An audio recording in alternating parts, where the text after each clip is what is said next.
Tuhan bersamamu. Inilah Injil Yesus Kristus menurut Lukas. Sekali peristiwa setelah Yesus mengusir setan, ada beberapa orang yang berkata, "Ia mengusir setan dengan kuasa Beelzebul, kepala setan." Ada pula yang mencobai dia dan meminta tanda dari surga.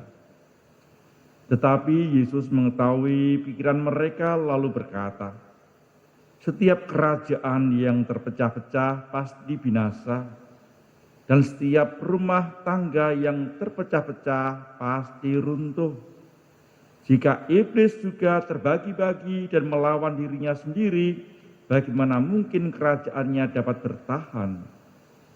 Sebab kalian berkata bahwa aku mengusir setan dengan kuasa Beelzebul. Jadi jika aku mengusir setan dengan kuasa Beelzebul, dengan kuasa apakah pengikut-pengikutmu mengusir setan? Sebab itu merekalah yang akan menjadi hakimmu. Tetapi jika aku mengusir setan dengan kuasa Allah, maka sesungguhnya kerajaan Allah sudah datang kepadamu. Apabila seorang yang kuat dan bersenjata lengkap menjaga rumahnya, amanlah segala miliknya.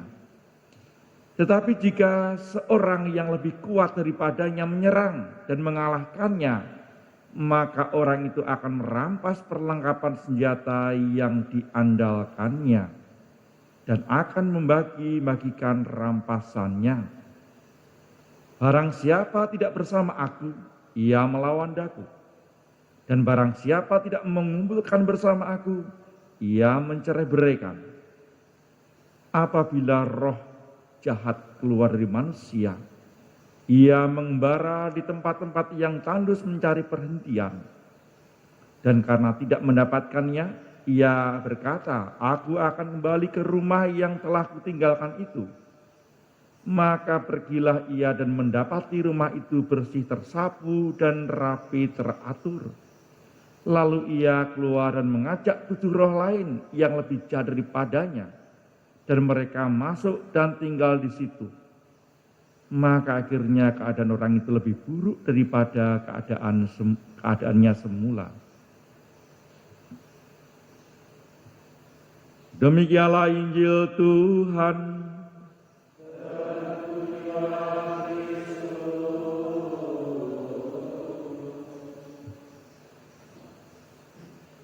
Saudara yang terkasih, ini bacaan sangat kaya akan nasihat. Sangat kaya. Bahkan kalau kita tanya, pernah lihat setan? Di awal saya tanya begitu. Mungkin kita tidak pernah melihat setan, tetapi bisa mengatakan orang sebagai setan. Bahkan anaknya sendiri pun bisa dikatakan setan. Dasar setan pemalas ya. Kalau anaknya setan pemalas, induknya kayak apa? Nah, dari ibu bapaknya juga ya. Kalau romonya memarahi umatnya, dasar setan pemalas. Umatnya setan, pastornya lebih setan lagi, ya.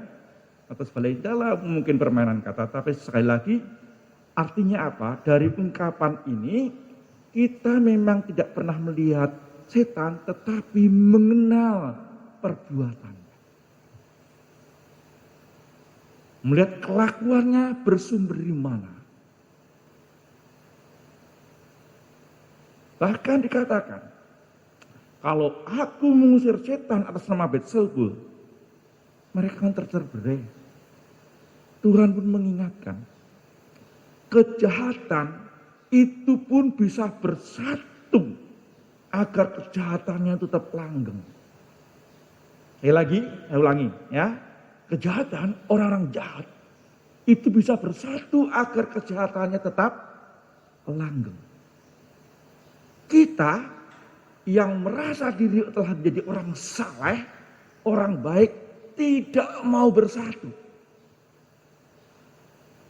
Merasa pastornya suci, merasa susternya juga suci, merasa umatnya juga suci, tapi tidak pernah bersatu, tidak pernah berkumpul bersama, membangun kekuatan, maka dikatakan dalam hal ini mari kita lihat. Ya, kita pun bisa kalah dengan orang-orang jahat yang bersatu.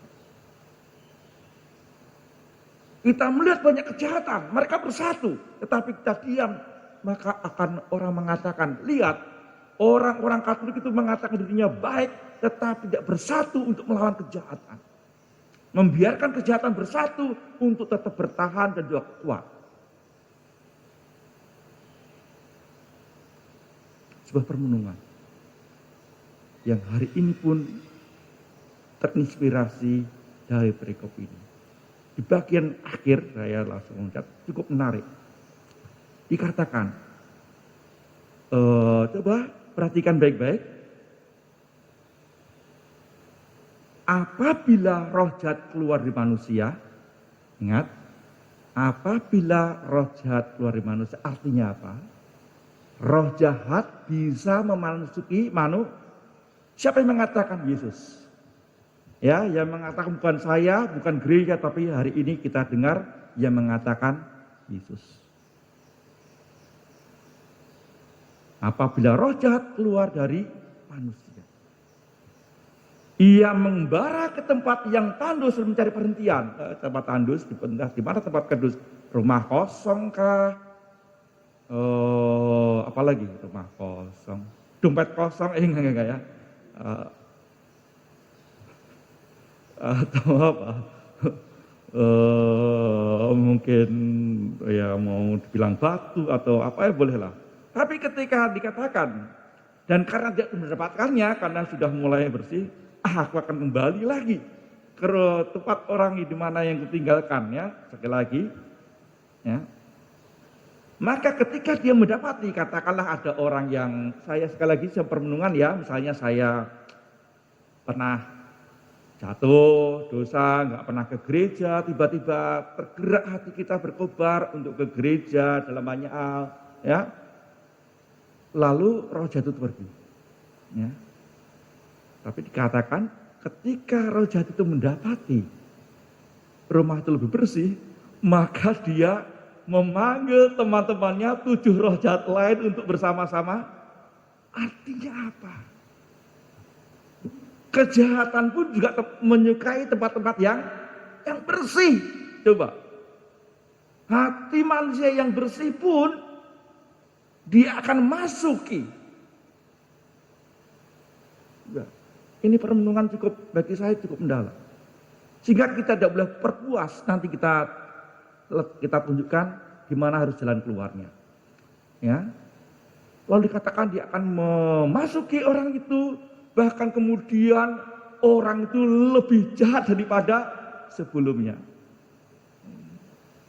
Bisa atau misalnya salah seorang imam.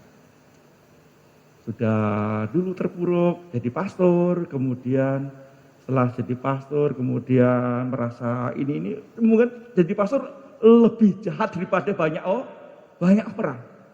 Ya. Jadi pastor lebih jahat daripada banyak orang. Katakan bahwa orang ini lebih buruk daripada keadaan semuanya. Lalu jalan keluarnya seperti apa? Tuhan katakan dalam tengah, ya dikatakan, apabila seorang yang lebih kuat bersenjata lengkap menjaga rumahnya, amanlah segala milik. Tetapi jika seorang lebih kuat lagi daripadanya dia menyerang, maka akan malahkan. Artinya kita pun harus mengasah kebaikan-kebaikan yang ada dalam diri kita. Sewaktu-waktu kejahatan datang pun kita juga siap berperang. Kehadiran Tuhan Yesus dalam perikop ini jelas untuk mengalahkan kejahatan. Perang dengan iblis. Dan sesungguhnya kalau aku mengatakan mengalahkan iblis, sesungguhnya kerajaan Allah sudah dekat. Dan kita dipanggil di dalamnya. Apakah kehadiran saya, saudara, gereja juga merupakan sebuah tantangan, sebuah pertarungan dalam kita. Dan jangan lupa roh jahat itu juga bisa hadir, bersemayam, kerasan di dalam diri kita. Mari kita satukan dalam doa permohonan kita.